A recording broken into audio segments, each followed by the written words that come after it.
ভারতে নাকি নিরাপত্তা নেই। বাংলাদেশ ক্রিকেট দলকে ভারতে পাঠানো মানেই নাকি বড় ঝুঁকি। খোদ আইসিসি নাকি চিঠি দিয়ে বাংলাদেশ ক্রিকেট বোর্ডকে এমনটাই জানিয়েছে।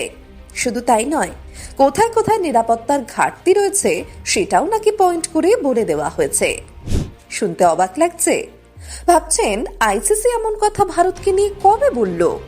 ঠিক এই দাবিটাই করেছেন বাংলাদেশের অন্তর্বর্তী সরকারের ক্রীড়া উপদেষ্টা আসিফ নজরুল।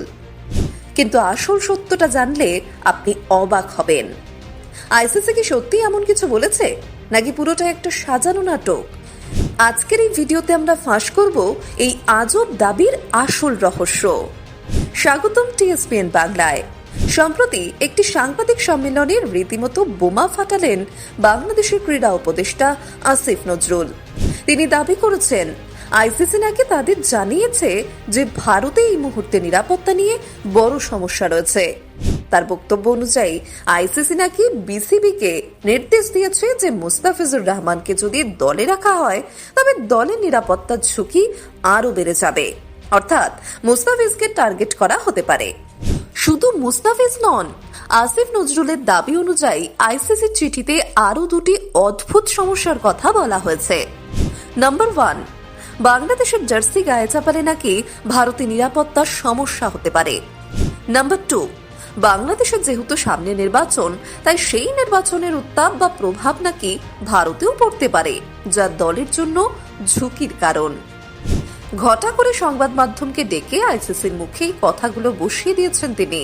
অর্থাৎ বাংলাদেশ বোঝাতে চাইছে ভারত এখন খেলার জন্য নিরাপদ নয়। কিন্তু সত্যি কি কখনো চাপা থাকে?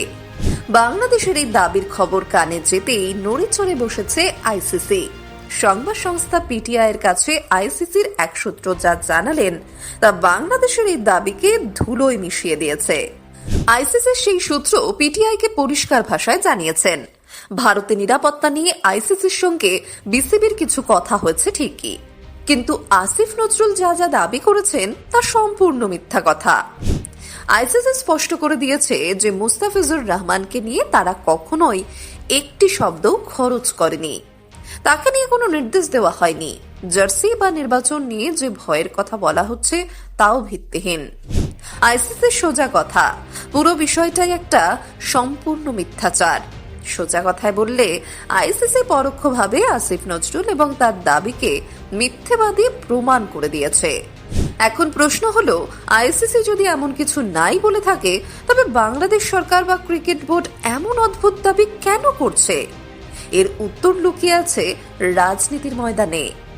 মুস্তাফিজুরকে বাদ দেওয়া থেকে শুরু করে ভারতে খেলতে না আসার এই যে বায়নাক্কা, বিশ্লেষকদের মতে এই গোটা ব্যাপারটিকেই আসলে রাজনৈতিক মোড়ক দিতে চাইছে বাংলাদেশ।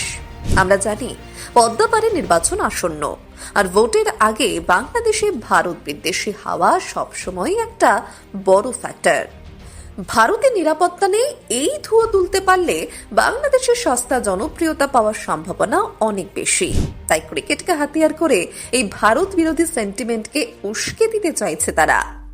মুস্তাফিজ বা জার্সির অজুহাত তো কেবল সামনে রাখা হয়েছে, আসল উদ্দেশ্য রাজনৈতিক ফায়দা লোটা।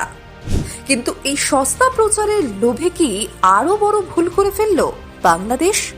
কারণ আইসিসির মতো সংস্থার নাম করে মিথ্যে কথা বলা বা তাদের মুখে কথা বসিয়ে দেওয়াটা ছোটখাটো অপরাধ নয়।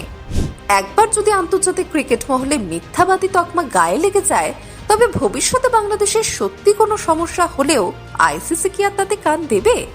নাকি রাজনীতির চক্করে পড়ে নিজেদের ক্রিকেটেরই ক্ষতি ডেকে আনছে বাংলাদেশ?